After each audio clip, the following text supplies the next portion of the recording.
هشام وريان اوي اوي اوي ركلة جزاء.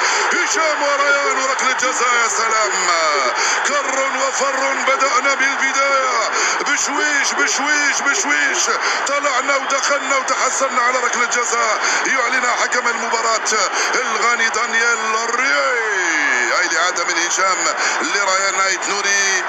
ريان ايت نوري فيها وعليها ضربوا تحت شوية، تحت مش كثير. أنا بالإعادة نشوفه شوية تحت، ولكن والله حتى ولو لم يقل ضربة جزاء مع حق حكم المباراة. على يسار الحارس يا رياض، على يسار الحارس يا رياض، على يسار الحارس وعلى يمينه جول. جول يا رياض، جول يا رياض.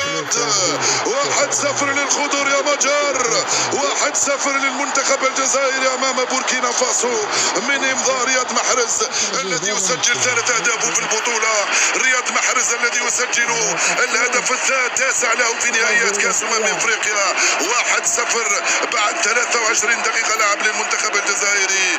جول يا رياض، جول يا رياض، جول. بدينا المباراة مليح، او بالاحرى المنتخب الجزائري بدا المباراة مليح.